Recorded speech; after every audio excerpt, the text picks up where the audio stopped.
हमारे YouTube channel और Unacademy classes पर। जैसा कि आप देख रहे हैं कि गणित कक्षा 10 की है द्विघात समीकरण। यहाँ पर हम चैप्टर पढ़ रहे हैं, प्रश्नावली 4.1 है, इसका सेकंड पार्ट है। देखिए यहाँ पर हमने कुछ क्वेश्चंस पिछले वीडियो में सॉल्व कर लिए थे, उनका लिंक आपको यहाँ पर मिल जाएगा। जैसा कि आप देख सकते हैं कि सेकंड क्वेश्चन जो था हमारा, उसके हमने 2 पार्ट सॉल्व कर लिए थे पिछले वीडियो में, यानी अब आपको यहाँ पर थर्ड पार्ट और फोर्थ पार्ट सॉल्व करना है। उसके बाद पढ़ना है गुणनखंडों द्वारा द्विघात समीकरण का हल, यानी गुणनखंड विधि के द्वारा हम यहाँ पर द्विघात समीकरण का हल करेंगे। जो प्रश्नावली हमारी होगी 4.2 होगी, उन सवालों को हम यहाँ पर सॉल्व करेंगे एक एक करके। तो आइए देखते हैं, पहला क्वेश्चन ही यहाँ पर पढ़ते हैं और फिर उसको लगाते हैं। तो यहाँ पर जो पहला क्वेश्चन आएगा, यहाँ जो पहला क्वेश्चन आएगा उसमें लिखा है रोहन की माँ, देखिए यहाँ पर बड़ी, रोहन की माँ उससे 26 वर्ष बड़ी है, यानी रोहन से उसकी माँ 26 वर्ष बड़ी है। उनकी आयु वर्षों में, यानी वर्षों में का गुणनफल अब से 3 वर्ष पश्चात 360 हो जाता है। तो हमें रोहन की वर्तमान आयु ज्ञात करना है। तो यानी हम अगर रोहन की वर्तमान आयु x मान लें तो उससे कितनी बड़ी है उसकी माँ, तो वो 26 वर्ष बड़ी है। तो ये चीज़ हो जाएगी, आप समझिए, यानी x + 26 हो जाएगा उसकी माँ। अब उन्होंने कहा कि 3 वर्ष बाद की बात करें, तो 3 वर्ष अगर बाद की बात करें तो रोहन कितना हो जाएगा, 3 + x + 3 हो जाएगा, और उसकी माँ कितनी हो जाएगी, x + 26 और +3, यानी कितनी हो जाएगी, x + 29 हो जाएगी। कुछ इस तरीके से हो जाएगी। अब उन्होंने क्या कहा कि दोनों का गुणनफल किसके बराबर है, यानी ये वाली संख्या और ये वाली संख्या का गुणनफल कर दें तो 360 के बराबर हो जाता है। कुछ ये सवाल कह रहा है। तो आइए लगाते हैं इस सवाल को, शुरू करते हैं। तो सबसे पहले माना रोहन की आयु की बात करते हैं। रोहन की आयु जो है, वर्तमान आयु की बात कर लेते हैं, यहाँ लिख देते हैं रोहन की वर्तमान आयु बराबर x। ठीक, ये चीज निकल के आ जाती है। तो माता जी की आयु की बात अगर हम करें तो वो क्या कह रहे हैं, वो 26 वर्ष बड़ी है रोहन से। तो ये चीज़ इसमें निकल कर आ जाएगी।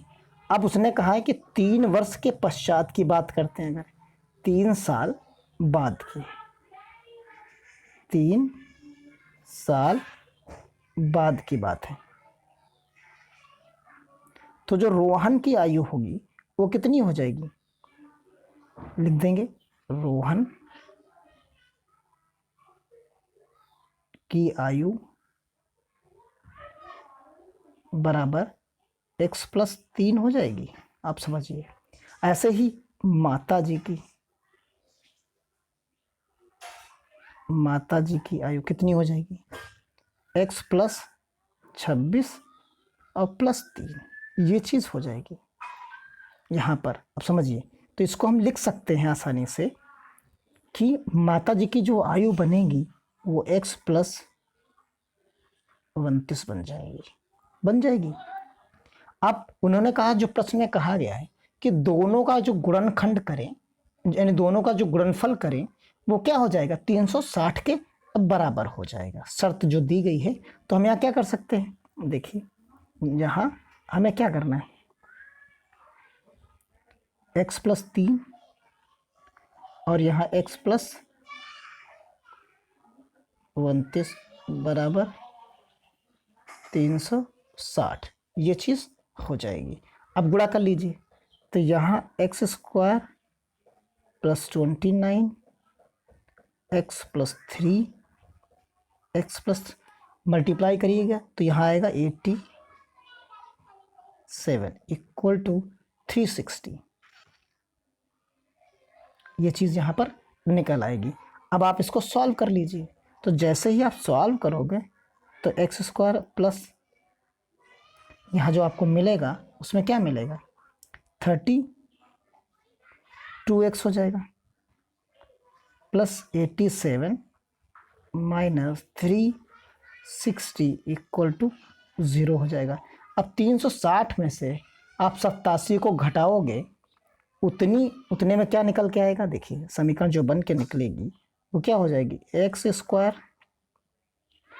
Plus 32x minus 273 equal to, यही हमारी वांछित द्विघात समीकरण निकल कर आ जाती है। अब देखिए अगला सवाल हम पढ़ते हैं। जो अगला सवाल है हमारा, अगले सवाल में वो क्या कह रहा है कि एक रेलगाड़ी जो है, एक रेलगाड़ी 400 किलोमीटर की दूरी समान चाल से तय करती, एक नियत चाल है उससे चल रही है। यदि इसकी चाल 8 किलोमीटर प्रति घंटा कम होती, यानी उसकी हम जितनी मान लो x थी, अब उसकी हमने क्या कर दिया, x में 8 कम कर दिया, तो उस दूरी को यानी इतनी ही दूरी को तय करने में कितना, 3 घंटे ज़्यादा समय लगेगा। तो रेलगाड़ी की हमें क्या करना है, चाल ज्ञात करना है। तो आइए सवाल लगाते हैं, सवाल शुरू करते हैं कि कैसे लगेगा। तो देखिए ये हमारा है 4th पार्ट, इसको शुरू करते हैं। तो यहाँ रेलगाड़ी की चाल, रेल गाड़ी की चाल, ये हमने माना, कितना माना, x। ठीक, अब क्या निकाल सकते हैं कि 480 किलोमीटर ही तो चलना है उसको, यानी 480 किलोमीटर चलने में लगा समय, एक एक चीज निकालेंगे आराम से। अब इतने में लगेगा तो कितना समय लगेगा, तो ये हम जानते हैं समय क्या होता है, समय बराबर दूरी बटे चाल होता है। तो यहाँ पर हमारे पास दूरी कितनी, 480 किलोमीटर, और चाल कितनी है, x है। फॉर्मूला हम आपको इसी जगह पर लिख देते हैं। देखिए अगर आपको नहीं याद है तो ये क्या होता है सूत्र, चाल बराबर दूरी बटे समय, इस फार्मूले का प्रयोग किया गया है। तो ये चीज़ हमें मिल गई। अब ये तो हमारी पहली कंडीशन हो गई। दूसरी कंडीशन हम यहाँ पर बनाते हैं, चलिए दूसरी कंडीशन बनाते हैं। तो दूसरी कंडीशन में क्या है, रेलगाड़ी की चाल क्या करना है हमको, रेलगाड़ी की चाल जो है, अब अगली में क्या है, 8 किलोमीटर हमको क्या कर देना है, कम कर देना है। ये क्या है, सब किलोमीटर प्रति घंटे में है। ठीक, यहाँ भी वही सूत्र लगाएंगे, समय बराबर दूरी बटे चाल। तो यहाँ पर कितना समय लगेगा, कुल समय जो लगेगा वो क्या समय लगेगा, बताइए। समय जो यहाँ पर कुल लगेगा वो समय लगेगा आपका 480 डिवाइडेड बाई x माइनस 8, इतने घंटे आपको लगेगा। अब उन्होंने कहा कि जो चीज़ है, जो भी है उसमें कितना अंतराल, शर्त जो हमें दी गई थी कि 3 घंटे ज़्यादा लग रहा था। तो यानी हमने क्या लिखा कि 480 तो दोनों में है बटे x माइनस ये कम है, यानी इसमें ज़्यादा लग रहा था। तो यहाँ जब ज़्यादा लग रहा था तो 480 किससे ज़्यादा लग रहा था, जो पहले वाली चाल थी, कितने घंटे, 3 घंटे ज़्यादा लग रहा था। अब इसको क्या करना है, सॉल्व ही करना है। अब ये आप पर निर्भर करता है कि किस तरीके से सॉल्व करेंगे। तो x माइनस 8 जिसे हमने यहाँ लिख दिया, माइनस 1 बटे x यहाँ लिख दिया, बराबर 3 लिख दिया। अब यहाँ क्या कर सकते हैं, देखिए इस जगह पर अगर हम चाहें तो ये 480 ऐसे लिखा रहने दें यहाँ पर, और यहाँ कैंची का x को 1 से, इस x को क्या करें 1 से गुणा कर दें, तो यहाँ करेंगे तो x मिलेगा, माइनस इस चीज़ को इससे गुणा कर दे तो यहाँ क्या मिलेगा, x माइनस 8 मिलेगा, और नीचे क्या मिल जाएगा, इन दोनों का गुणा मिल जाएगा। तो देखिए x माइनस 8 और x इक्वल टू 3, ये समीकरण यहाँ पर बन जाती है। अब आप 3 से अगर डिवाइड कर दें पूरी समीकरण को तो आपको क्या मिलेगा, 3 से अगर डिवाइड कर देंगे तो 160 यहाँ हो जाएगा, और यहाँ आपको क्या मिलेगा, x minus x plus 8 divided by x square minus 8x बराबर 1, ये चीज़ आपको मिलेगी। अब आप क्या करें, ये यहाँ कैंसिल हो गया, अब आपको मिलेगा 60 multiplied by 8 divided by x square minus 8x equal to 1। अब आप कैंची का गुणा कर सकते हैं। जैसे ही आप कैंची का गुणा करोगे तो आपको जैसे 8 0 0 8 और 16 128 के ये मिल जाएगा। तो देखिए यहाँ हम गुणा कर लेते हैं, तो जैसे ही हम यहाँ गुणा करेंगे तो हमको क्या मिलेगा, यहाँ मिल जाएगा 1280 बराबर एक्स स्क्वायर माइनस 8x। अब सबको एक तरफ ले आओ, जब सबको हम एक तरफ ले आएंगे तो यहाँ क्या मिलेगा, x square minus 8x minus 1280 equal to 0। तो ये हमारी वांछित समीकरण मिल जाएगी।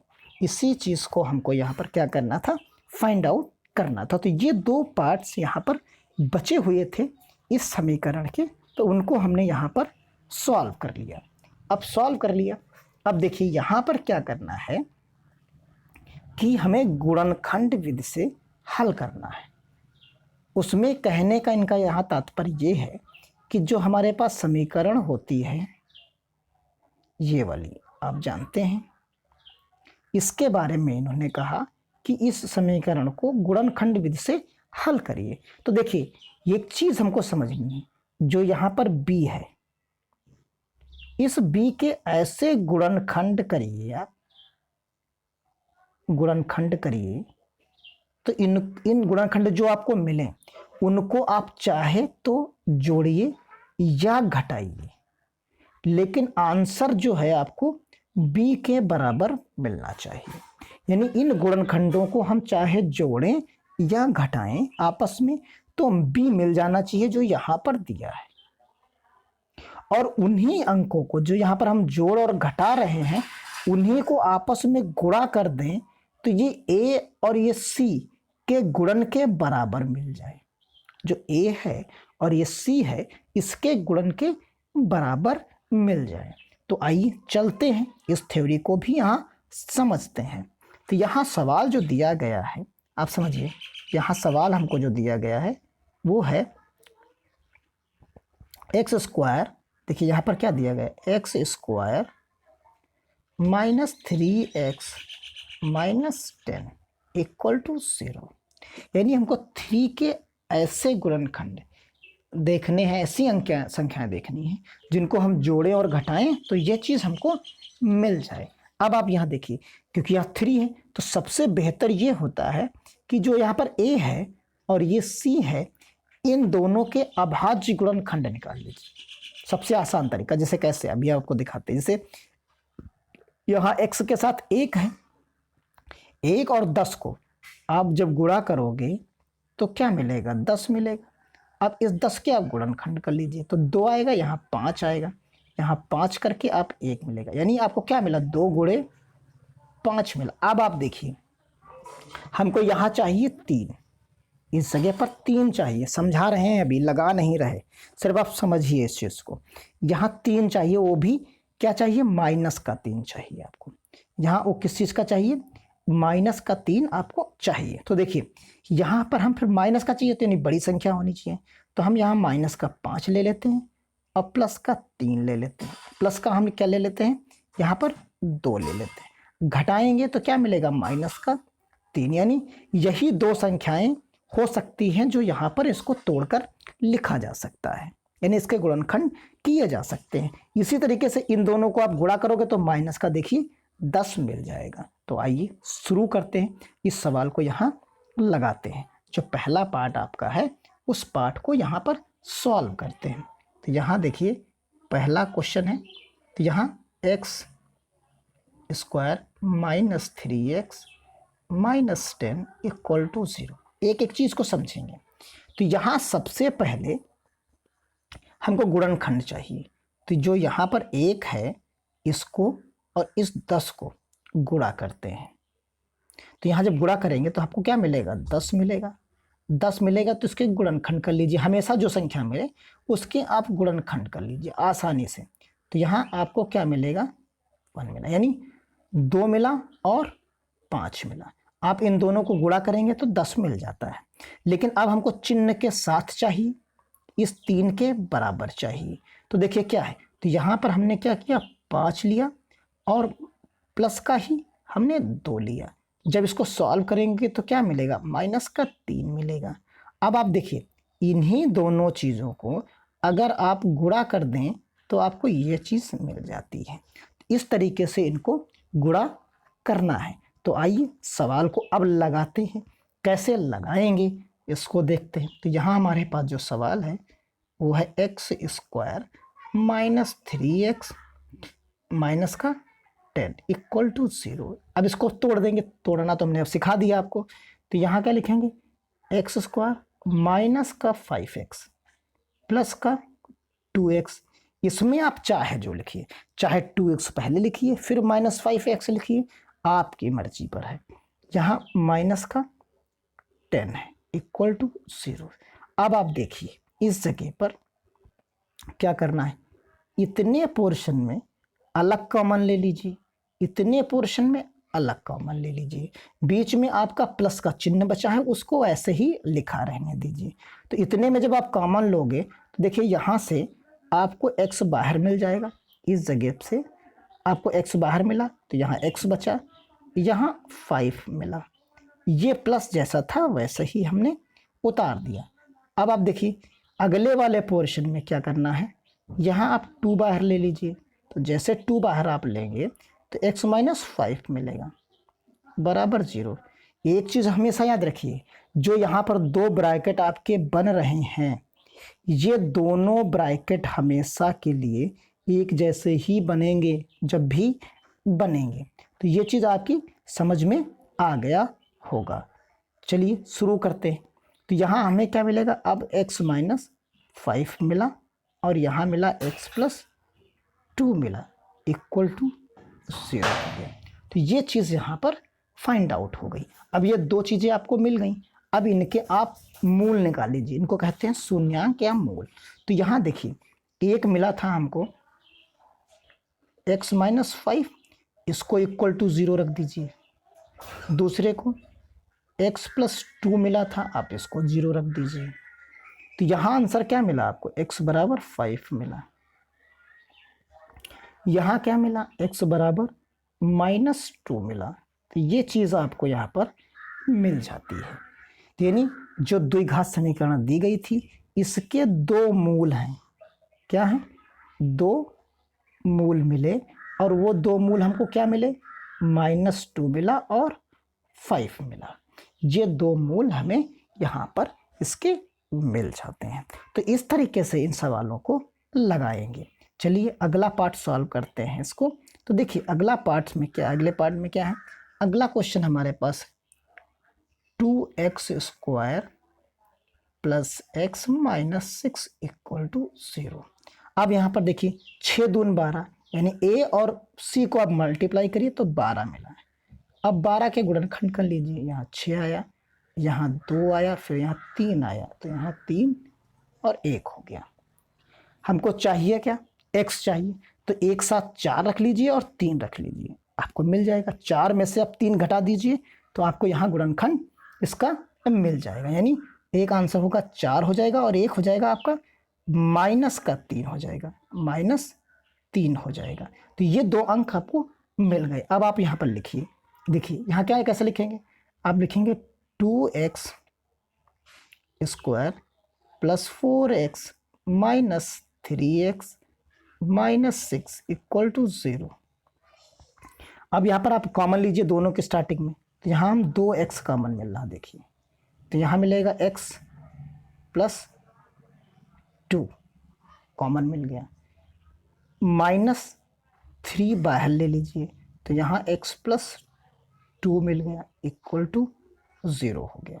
ये चीज़ आपको आसानी से प्राप्त हो गई। अब आप देखिए यहाँ आपको क्या मिलेगा, x प्लस 2 आपने यहाँ ले लिया, जो बचा उसको आप यहाँ पर लिख दीजिए, ये चीज़ मिल गई। अब एक एक को आप क्या करिए, एक एक चीज़ को आप बराबर 0 के रख दीजिए। तो जैसे ही आप रखोगे 0 के बराबर तो x प्लस 2 इक्वल टू 0, अगले में क्या है 2x माइनस 3 इक्वल टू 0, ये चीज़ मिलेगी। तो यहाँ क्या आया, x बराबर 3/2 और यहाँ क्या मिला x बराबर -2, ये चीज़ आएगी, यहाँ पर ये आएगी। तो जब यहाँ पर दो चीज़ें आ जाएंगी तो ये नहीं दोनों यही आंसर हो गए, यही दोनों क्या हो गए आपके मूल हो गए, दो मूल हमें यहाँ प्राप्त हो गए। अब चलते हैं अगले क्वेश्चन की तरफ। तो अगला क्वेश्चन देखिए, आपको हो सकता है रूट से डर लगने लगे, तो डरने की ज़रूरत नहीं है, यहाँ पर सबका सामना कर लेना है। 2x² root 2 7x plus 5 root 2 equal to 0, ये चीज़ आएगी यहाँ पर। अब यहाँ पर आ रही है, अब आप इसके भी टुकड़े करिए तो देखिए 5 रूट 2 मल्टीप्लाई रूट 2, तो यहाँ क्या मिलेगा 2 और ये 10 हो जाएगा, 10 हो जाएगा। अब 10 को आप क्या करोगे, कैसे तोड़ोगे, 10 को आपको 10 लाना है और यहाँ 7 लाना है, तो यानी यहाँ पर क्या मिलेगा आपको, यहाँ आपको मिल जाएगा एक 5 मिल जाएगा और एक 2 मिल जाएगा, यानी आसानी से आप सभी चीज़ों को लिख सकते हैं। तो देखिए शुरू करते हैं, लगाते हैं सवाल को। तो यहाँ देखिए root 2x² plus 5x plus 2x plus 5 root 2 equal to 0, ये चीज़ आपको बनेगी। जब ये चीज़ बनेगी तो आप इतने में कॉमन लेंगे तो देखिए यहाँ क्या मिलेगा आपको, यहाँ जैसे ही आप कॉमन ले लोगे तो अगले वाले में आपको क्या मिलता है, आप देखिए जैसे यहाँ पर 5x प्लस आपको मिलेगा 2x प्लस 5 रूट 2 मिलेगा। तो यहाँ पर आप जब चीज़ कॉमन लोगे तो यहाँ x कॉमन मिल जा रहा पहले, यहाँ पर आपके पास क्या है x कॉमन मिलेगा। तो आप एक चीज़ कर सकते हो, इस जगह पर तोड़ के इसको हम देखिए फिर से लिखते हैं थोड़ा सा साफ। तो यहाँ आपको मिलेगा root 2x² plus 7x plus 5 root 2 equal to 0, ये चीज़ हमें मिली। अब अगले में क्या लिखेंगे हम, देखिए 2x² plus 2x plus 5x plus 5 root 2 equal to 0। अब आप कॉमन लेना है आपको, जब आपको कॉमन लेना है तो यहाँ क्या मिलेगा, देखिए इसके टुकड़े आप 2 कर सकते हो,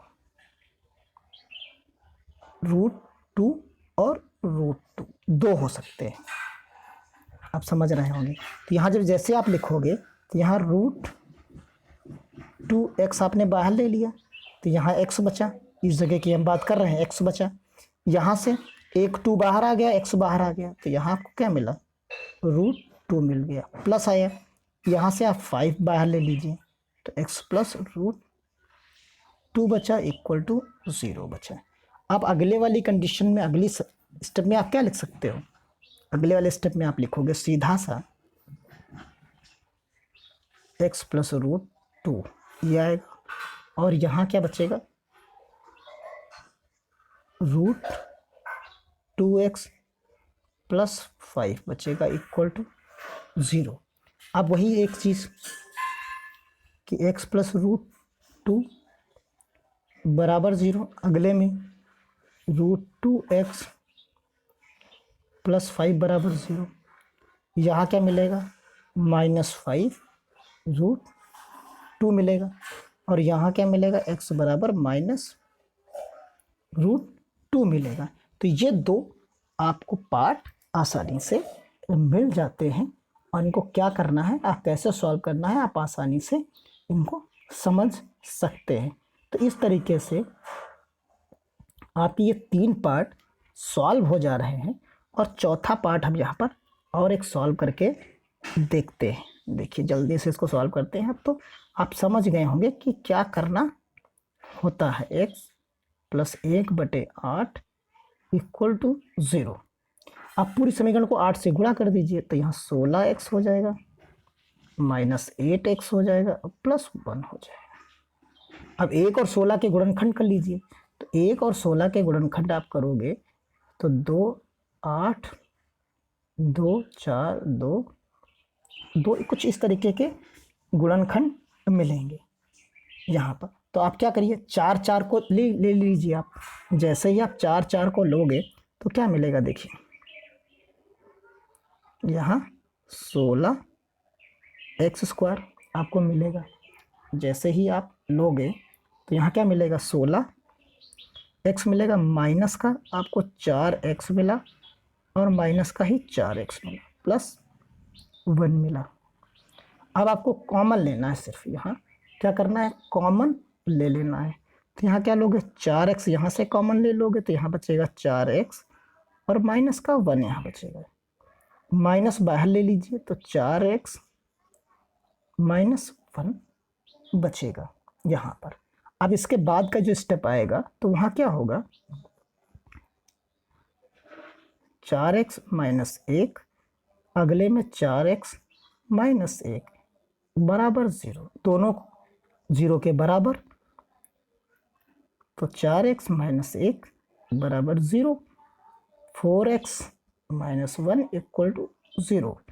तो x equal to 1/4, x equal to 1/4, यानी दोनों आंसर आपको यहाँ पर यथावत मिल जाते हैं।